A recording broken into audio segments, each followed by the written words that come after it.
తెలంగాణలో పల్లెపోరుకు సర్వం సిద్ధమైంది. 12,848 గ్రామ పంచాయతీల్లో ఎన్నికలు నిర్వహించేందుకు అధికార యంత్రాంగం ఏర్పాట్లు చేసుకుంటోంది. అభ్యర్థులకు కేటాయించే గుర్తులు కూడా సిద్ధమైనట్లు తెలుస్తోంది.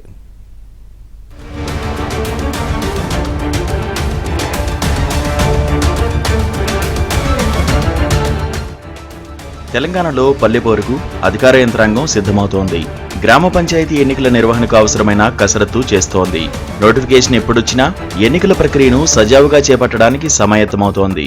సిబ్బంది ఎంపిక, వారికి శిక్షణ, పోలింగ్ కేంద్రాల గుర్తింపు, ఎన్నికల గుర్తులపై అధికారులు కొద్ది రోజులుగా కసరత్తు చేస్తున్నారు. ఇందులో భాగంగా వివిధ శాఖలకు చెందిన జిల్లా స్థాయి అధికారులకు గ్రామ పంచాయతీ ఎన్నికల్లో నిర్వహించాల్సిన విధులను కేటాయించారు. తెలంగాణలో గ్రామాల సంఖ్య పెరగడంతో బ్యాలెట్ బాక్సుల అవసరం మరింత ఏర్పడింది. అందుకే పక్క రాష్ట్రాల నుంచి బాక్సులు తెప్పిస్తున్నారు. అలాగే గ్రామాలు, వార్డుల వారీగా కావాల్సిన బ్యాలెట్ పత్రాల అవసరాన్ని అంచనా వేస్తున్నారు.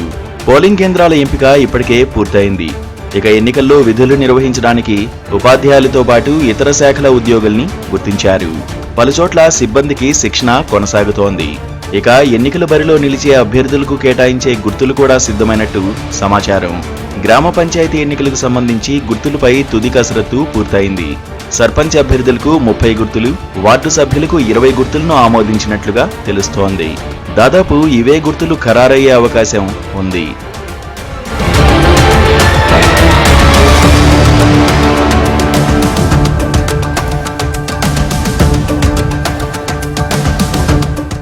తెలంగాణలోని పల్లెల్లో ప్రస్తుతం ఎన్నికల రిజర్వేషన్లే హాట్ టాపిక్ గా మారింది. సామాజిక వర్గాల వారీగా ఆశావహులు పోటీకి సిద్ధమయ్యారు. పంచాయతీ ఎన్నికల్లో రిజర్వేషన్లు అనుకూలించుకుంటే స్థానిక ఎన్నికల వైపు గురిపెడుతున్నారు. పంచాయతీ ఎన్నికల్లో సగం దాకా మహిళా రిజర్వేషన్లు ఉండడం పైన తర్జన భర్జన పడుతున్నారు. అయితే రిజర్వేషన్ల విషయంలో ప్రభుత్వం జిల్లా అధికారులకు స్పష్టమైన ఆదేశాలు ఇచ్చినట్లు తెలిసింది. ఎన్నికల నిబంధనల ప్రకారం ఆయా గ్రామాల్లో సామాజిక వర్గాల జనాభా శాతం, మహిళల సంఖ్యతో పాటు గతంలో వరుసగా 3 సార్లు వచ్చిన రిజర్వేషన్లను కూడా పరిగణలోకి తీసుకుంటున్నట్లుగా తెలిసింది. గతసారి వచ్చిన రిజర్వేషన్ ఈసారి మారొచ్చంటున్నారు.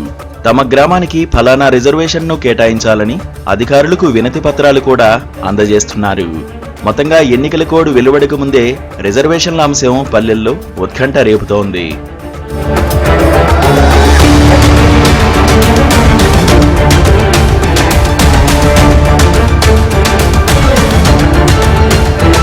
ఇక పంచాయతీ ఎన్నికలకు సంబంధించి ఎన్నికల సంఘం రాష్ట్ర వ్యాప్తంగా 12,848 గ్రామ పంచాయతీలను గుర్తించింది.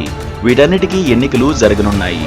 మొత్తం 12,848 గ్రామ పంచాయతీల్లో 5,817 ఎంపీటీసీ స్థానాలు ఉండగా 570 జెడ్పీటీసీ స్థానాలు ఉన్నాయి.